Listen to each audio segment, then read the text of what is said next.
அன்பு மாணவ செல்வங்கள் அனைவருக்கும் எனது முதற்கண் வணக்கம். நாம் இன்று 12ஆம் வகுப்பு பாடப்புத்தகத்தில் இடம்பெற்றுள்ள இயல் 6 உரைநடை உலகம் என்னும் தலைப்பில் இடம்பெற்றுள்ள திரைமொழி என்னும் உரைநடையை பற்றி பார்க்க உள்ளோம். திரைமொழி என்ற உடனே உங்களுக்கு தெரிந்திருக்கும், திரைப்படம் சம்பந்தமான நிகழ்வுகளை எல்லாம் இங்கே வைத்திருப்பார்கள். ஆம், நம்முடைய திரைப்படக்கலை என்பது எப்பொழுது தொடங்கியது என்பதை பற்றியும், திரைக்கதை என்பது என்ன என்பதை பற்றியும், காட்சியினுடைய ஆற்றல்கள் எவ்வாறு இருக்கின்றன என்பதை பற்றியும், திரையில் காட்சி எவ்வாறு பதிவிடப்படுகிறது என்பதை பற்றியும், கண்களும் மூளையும் காட்சி மொழியும் எவ்வாறு செயல்படுகிறதோ அதுபோல உள்ளது என்பதை பற்றியும், படத்தொகுப்பானது எவ்வாறு இடம்பெறும் என்பதை பற்றியும், ஒளிக்குறிப்புகளை பற்றியும், நல்ல திரைப்படமானது எவ்வாறு திகழ வேண்டும் என்பதை பற்றியெல்லாம் அழகாக இந்த பாடத்திலே விளக்கியிருப்பார்கள். இந்த பாடம் என்ன என்பதை பார்ப்பதற்கு நூல்வெளியில சில கருத்துக்கள் சொல்லியிருப்பாங்க இல்லையா, அதை பார்த்துவிட்டு பாடத்துக்குள் செல்லலாம். திரைமொழி குறித்த இப்பாடம் திரு அஜயன் பாலாவினுடைய கட்டுரையை அடிப்படை சட்டகமாக கொண்டு சுஜாதா, செழியன், அம்சன்குமார் முதலானோருடைய திரைப்பார்வைகளை ஊடுபாவாக கொண்டு உருவாக்கப்பட்டுள்ளது. கலையும் வணிகமுமான திரைப்படத்தை அணுகுவதற்காக எளிய சூத்திரத்தை கற்பிப்பதாக இப்பாடம் படக்குழுவினரால் உருவாக்கப்பட்டுள்ளது. உடல் மொழி, குறியீடுகள், கதை நகர்தல், திரை உரையாடல் என்ற பல கூறுகளுடைய மரபு கலைகளிலிருந்து வேறுபட்ட தொழில்நுட்பம் சார்ந்த திரைக்கலையினுடைய மொழியை புரிந்து கொள்ளும் முயற்சியின் தொடக்கமாகத்தான் இப்பாடம் நமக்கு இடம்பெற்றுள்ளது. பாடத்துக்குள்ள போலாமாப்பா? நுழையும் முன் கனவு கண்டு கொண்டே கனவுக்குள் இருப்பது போல நம்மை சூழ்ந்த பெருங்கனவே திரைப்படம். இதன் அழகியலும் அனுபவம், ஈர்ப்பும், இயல்பும், எழிலும் ஏற்றமும் காட்சி மொழியாக, கவினுர கலையாக எப்படி உருவாகின்றன? கதை எழுதி, திரைக்கதை எழுதி, வசனம் எழுதி, இயக்கி, ஒளிப்பதிவு செய்து, இசை சேர்த்து பெரும் முதலீட்டில் உருவாகும் திட்டமிட்ட கூட்டு முயற்சியே திரைப்படம். மொழிக்கு இருப்பது போல் நிறுத்தற்குறிகள், அசைகள், அமைப்புகள், உத்திகள் என எல்லாமும் இதன் காட்சி மொழிக்கும் உண்டு. அம்மொழியை புரிந்து கொள்வதும் உள்வாங்குவதும் சுவைப்பதும் ஒன்றுவதும் ஒரே நேரத்தில் நிகழ வேண்டும் தானே. அப்படிப்பட்ட திரைமொழி பற்றி நாம் தெரிந்து கொள்வது அவசியமான ஒன்றாகும். 1995ஆம் ஆண்டு டிசம்பர் 28ஆம் நாள் மாலை 5 மணி பிரான்சின் தலைநகரான பாரிஸில் கிராண்ட் கபே விடுதி முன்னர் பெருங்கூட்டம் கொட்டும் மழையிலும் குடைபிடித்து காத்து கொண்டிருந்தது. அதற்கு காரணம், அன்று காலை நாளிதழில் வந்த ஒரு சிறிய விளம்பரம். அதிசயம் பிறக்கிறது என்ற தலைப்போடு வந்திருந்தது அந்த விளம்பரம். புதிய கலையான திரைப்படத்தை அப்படி சொல்லித்தான் அவ்விளம்பரம் அனைவரையும் அங்கு வரச் சொல்லிற்று. லூமியர் சகோதரர்கள் மூலம் அன்று அந்த அரங்கத்தில் பிறந்த திரைப்படம் என்னும் கலை இன்று உலகையே ஆள்கிறது என்றால் அது மிக இல்லை. நாம் அணியும் உடை, உணவு, அரசியல் என எல்லாவற்றையுமே இன்று திரைப்படம்தான் தீர்மானிக்கிறது. அன்று கிராண்ட் கபே விடுதியில் லூமியர் சகோதரர்கள் திரையிட்ட சில துண்டுப்படங்களில் ஒன்று ரயிலினுடைய வருகை. திரையில் ரயில் முன்னோக்கி வேகமாக வருவதை பார்த்து ரயில் நம் மீது ஏறி கொள்ளப் போகிறது என்ற அச்சத்தில் பலரும் அரங்கத்தை விட்டு அலறிக்கொண்டு வெளியில் ஓடினர். அப்படிப்பட்ட மக்களை அச்சப்பட வைத்து காட்சிப்பதிவாக இருந்த திரைப்படம் இன்று உலகையே கட்டிப்போடும் பேராற்றலாக வளர்ந்து கொண்டிருக்கிறது என்றால், தொடக்கத்திலே அக்கலைக்கு பெருமை சேர்த்த சில முக்கியமான கலைஞர்கள் தான் அதற்கு முதன்மை காரணம். அவர்களில் தாமஸ் ஆல்வா எடிசன் முதன்மையானவர். அவர்தான் அசையும் உருவங்களை படம் பிடிக்கும் கருவியை கண்டுபிடித்தார். அதன் பிறகுதான் பிரான்சின் லூமியர் சகோதரர்கள் படப்பிடிப்பு கருவியோடு திரையிடும் கருவியையும் சேர்த்து திரைப்படம் என்னும் விந்தையை இவ்வுலகிற்கு அளித்தனர். அடுத்த நிலையில் திரைப்படத்தில் கதையும் சொல்லலாம் என கண்டுபிடித்தவர் ஜார்ஜ் மிலி என்பவர். திரைக்கதை ஒரு படத்தினுடைய வெற்றிக்கு காரணம் கதையும் அந்த கதை எப்படி சொல்லப்படுகிறது என்பதையும் பொறுத்தது. புகழ்வாய்ந்த நடிகர்களுடைய படங்கள் தோல்வியடைவதையும் புதுமுக நடிகர்களுடைய படங்கள் வெற்றி பெறுவதையும் நாம் கண்கூட காண்கின்றோம். உலகினுடைய சிறந்த முக்கிய படங்களும் வணிக வெற்றி படங்களும் பார்வையாளர்களை திரையுடன் ஒன்ற வைக்கும் வகையில் திரைக்கதைகளை கொண்டவை. திரைக்கதைகள் பலமுறை எழுதி பலமுறை படித்து பார்த்து திருத்தியும் உருவாக்கப்பட்டவை. இத்தகைய உழைப்பு உள்ள படங்கள் மட்டுமே பார்வையாளர்களின் உள்ளத்தை நிலைத்து நிற்கும். காட்சியின் ஆற்றல். காட்சி என்பது கதை நகர்விற்கு உதவுவது. திரைப்படத்தில் காட்சிகள் சிறப்பாக அமைந்தால் வசனத்திற்கு கூட 2ஆம் இடம்தான். நாடகத்தில் விளக்கை அணைத்து திரையை இறக்கியும் காட்சி மாற்றத்தை காண்பிப்பார்கள். ஆனால் திரைப்படத்தில் வசனம் இன்றி காட்சிகளை அடுத்தடுத்து வைப்பதன் மூலம் கதை சொல்வார்கள். முதல் காட்சியில் தோழி ஒருத்தி கதாநாயகியிடம் தொடர்வண்டி பயணச்சீட்டை கொடுப்பாள். அடுத்த காட்சியில் கதாநாயகி தொடர்வண்டியில் இருப்பாள். என் 7 வீரையா தெரு என்று ஒருவர் முகவரியை சொல்லிக் கொண்டிருக்கும் பொழுதே அந்த முகவரியில் சென்று காட்சி நிற்கும். அடுத்த காட்சி விளையாட்டு அரங்கம் எனில் அங்கு எழும் ஒளிகள் முதல் காட்சி முடிவதற்கு முன்பு தொடங்கிவிடும். காட்சிகள் மாறுவதை உணர்ந்த ஒரு காட்சியை சிறிது சிறிதாக மங்களாக காட்டி இருளாக்கி காட்டுவர். இதை காட்சி மறைவு ஃபேட் அவுட் என்பார்கள். அடுத்த காட்சி தொடங்கும் போது இருட்டாக இருந்த பகுதி சிறிது சிறிதாக வெளிச்சமாக மாறி முழு காட்சியும் வெளிப்படும். இதனை காட்சி உதயம் ஃபேடின் என்பார்கள். ஒரு காட்சி மறையும் போது அடுத்த காட்சி தெரிய தொடங்கும். இதனை கலவை அல்லது கூட்டு மிக்ஸ் என்பார்கள். பழைய காட்சியை அழித்துக் கொண்டே அடுத்த காட்சி தோன்றுவதனை அழிப்பு வைப் என்பார்கள். இப்படி பல்வேறு உத்திகள் இயக்குனரால் தொகுப்பாளராலும் காட்சி நகர்வதற்கென பயன்படுத்தப்படுகின்றன. திரைப்படம் ரசிக்கத்தக்க ஊடகம்.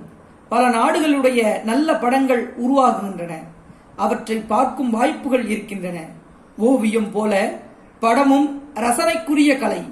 கலையும் அறிவியலும் கைகோர்த்திருக்கும் அக்கலையை ரசிக்க கற்போம். திரையின் காட்சி.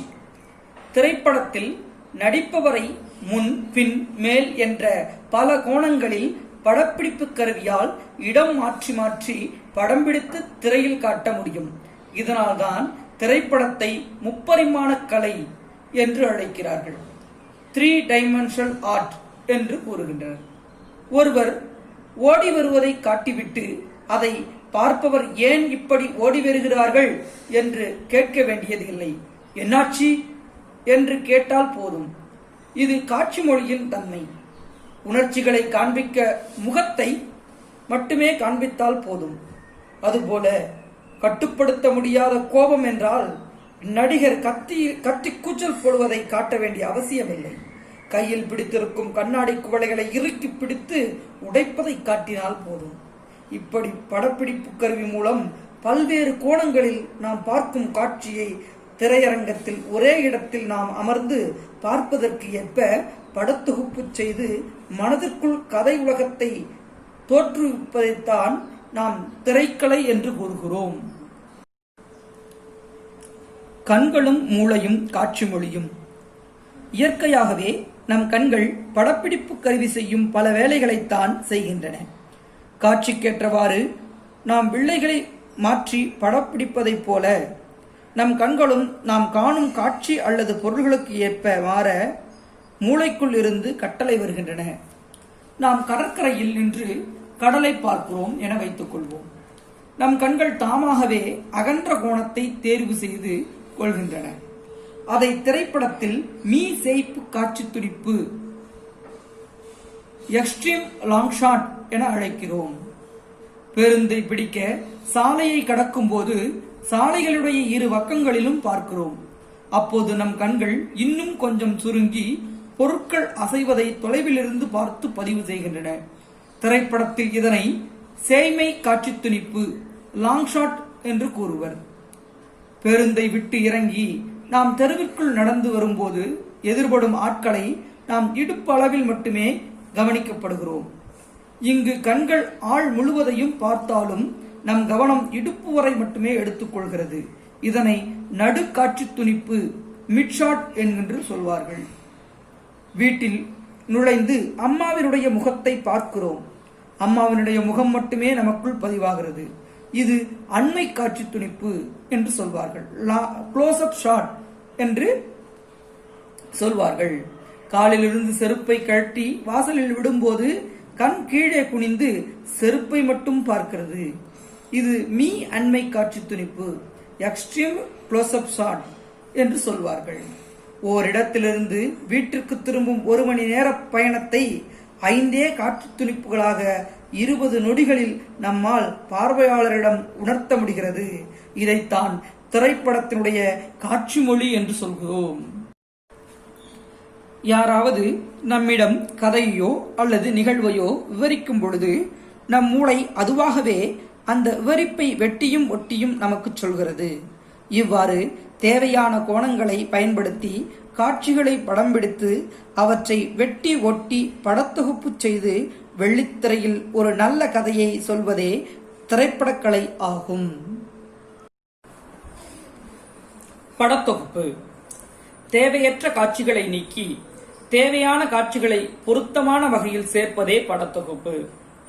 ஒரு திரைப்படத்தில் தொடர்வண்டி ஒன்று குறிப்பிட்ட ஊரை அடைய ஒரு பாலத்தை இடமிருந்து வலமாக கடப்பதாக காட்டிவிட்டு அதே தொடர்வண்டி வலமிருந்து இடமாக வருவதாக காட்டுகையில் வெளியே தெரியும் காட்சிகளையும் நிலையங்களையும் பாலத்தையும் கவனமாக இணைக்க வேண்டியது தொகுப்பாளருடைய பணி. மாடர்ன் டைம்ஸ் என்ற திரைப்படத்தில் ஒரு காட்சியில் செம்மறியாடுகள் முண்டி எடுத்து செல்கின்றன. அடுத்த காட்சியில் மனிதர்கள் ஒரு தொழிற்சாலைக்குள் முண்டி எடுத்துக் கொண்டு நுழைகின்றனர். தொழில்மயமாக்கப்பட்ட சமூகத்தில் மனிதர்கள் மந்தை ஆடுகள் ஆவதை இக்காட்சிகள் இணைத்து உணர்த்துகின்றன. காட்சிகளை மாற்றி மாற்றி வைப்பதன் மூலம் வெவ்வேறு காட்சிகளை உருவாக்கி காட்ட முடியும். இவ்வாறு காட்டுவதை குளோஷோ விளைவு என்று சொல்வார்கள். 3 காட்சிகளை புன்னகைக்கின்ற மனிதன், நீட்டப்பட்ட துப்பாக்கி, பதற்றமாகும் மனிதன், இந்த 3 காட்சிகள் காமிக்கிறாங்க. வெவ்வேறு விதமாக மாற்றி வைப்பதன் மூலம் வெவ்வேறு பொருளை உணர்த்துவதை எடுத்துக்காட்டாக கொள்ளலாம். எக்ஸாம்பிள் 2 கொடுத்துருக்காங்க.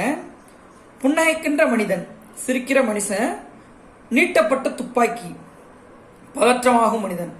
கோழை என்ற பிம்பம் இங்கே தெரிகிறது. பதற்றமாகும் மனிதன், நீட்டப்பட்ட துப்பாக்கி, புன்னகைக்கின்ற மனிதன், வீரம் என்ற பிம்பம் உருவாக்கப்படுகிறது. படத்தொகுப்பால் எல்லாமே தலைகீழாக மாறிவிடுகிறது. படம் எடுக்கும் போது 16 மணி நேரம் ஓடும்படி எடுத்துவிட்டாலும் அதை 2 மணி நேரம் ஓடும்படி தொகுப்பது படத்தொகுப்பாளருடைய பணி. இப்படி தொகுக்கும் ஆற்றல் மூலம் கதை சொல்லவு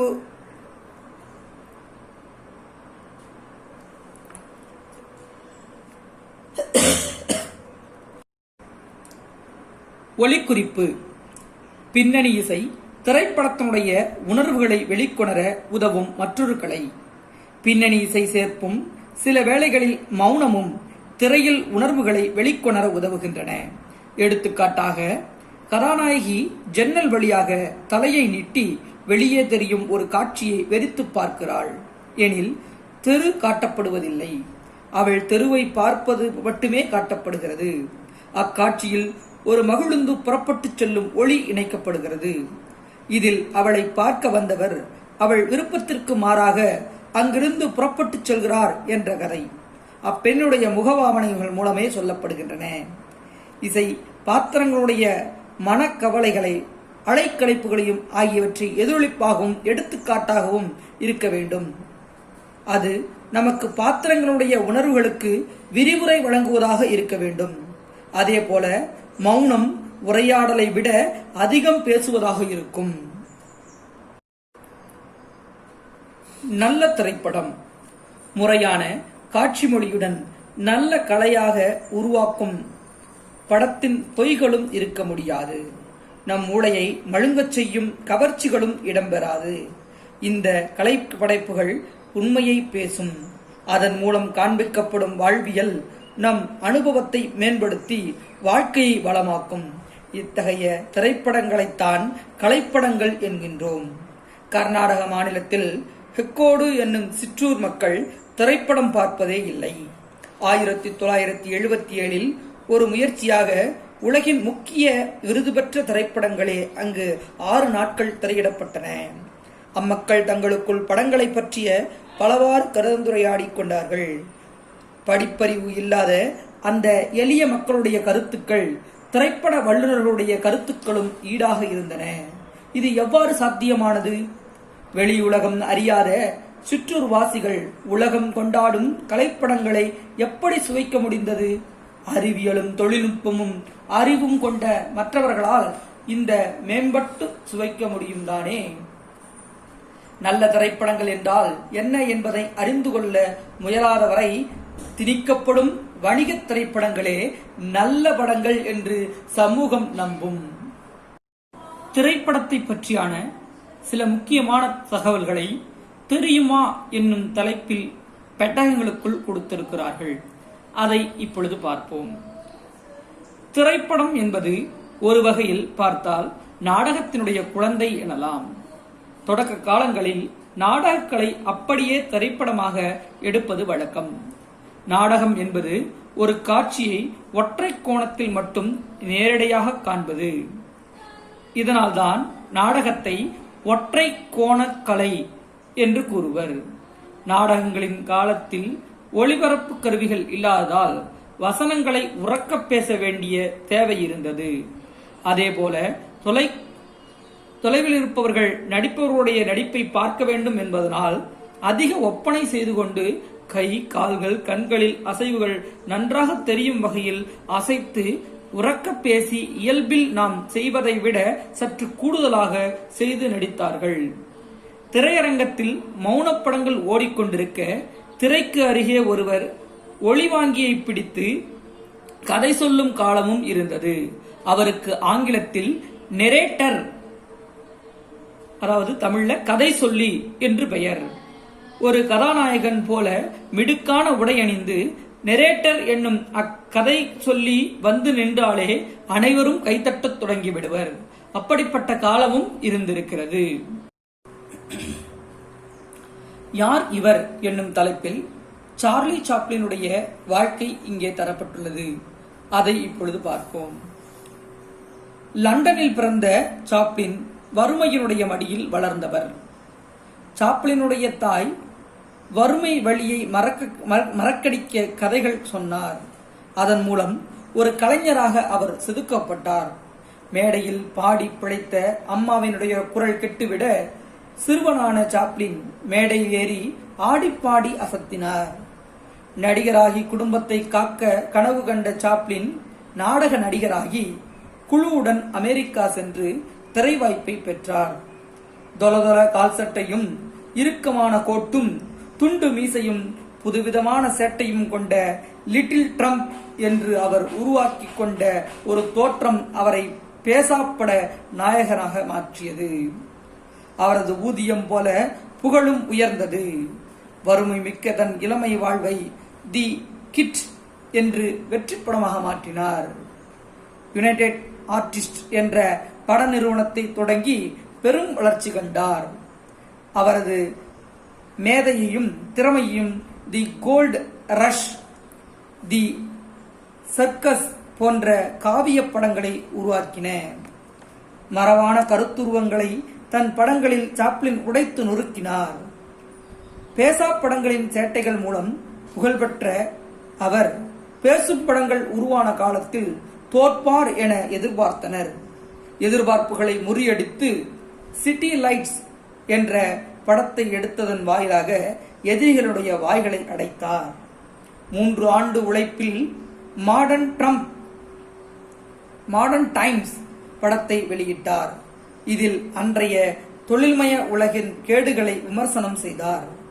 சாப்ளின் பொது உடைமையாளர் என்ற முத்திரை விழுந்தது. பல முதலாளிய நாடுகளில் படம் தடை செய்யப்பட்டது. இருந்தாலும் படம் வெற்றி பெற்றது. அவரது சாதனை படமான தி கிரேட் ட்ரேடர்ஸ் 1940 வெளியானது. ஹிட்லர் புகழ் ஏணியில் ஏறிக்கொண்டிருந்த காலங்களில் அவரை விமர்சித்து வந்த முதல் படம் அது. மனித குலத்திற்கு தேவை போர் அல்ல, நல்லுணர்வும் அன்பும் தான் என்பதை படம் உணர்த்தியது. 1952 அவர் லண்டன் சென்று கொண்டிருந்த போது பொது உடைமையாளரான அவரை நாடு கடத்தியதாக அமெரிக்கா அறிவித்தது. பின் சாப்ளின் சுவிட்சர்லாந்திலே குடியேறினார். தன் தவறை உணர்ந்த அமெரிக்கா மீண்டும் அங்கு வந்துவிடுமாறு சாப்ளினை வேண்ட சாப்ளினும் ஒத்துக்கொண்டு சென்றார். அவருக்கு வாழ்நாள் சாதனையாளரான என்னும் வகையில் ஆஸ்கார் விருது வழங்கப்பட்டது. இன்றும் உலகின் பல பகுதிகளில் சாப்ளினுடைய ட்ரம்ப் உருவம் குழந்தைமை, மனிதமை ஆகியவற்றினுடைய குறியீடாக இடம்பெற்றிருப்பதே அவரது வெற்றியினுடைய அடையாளமாகும்.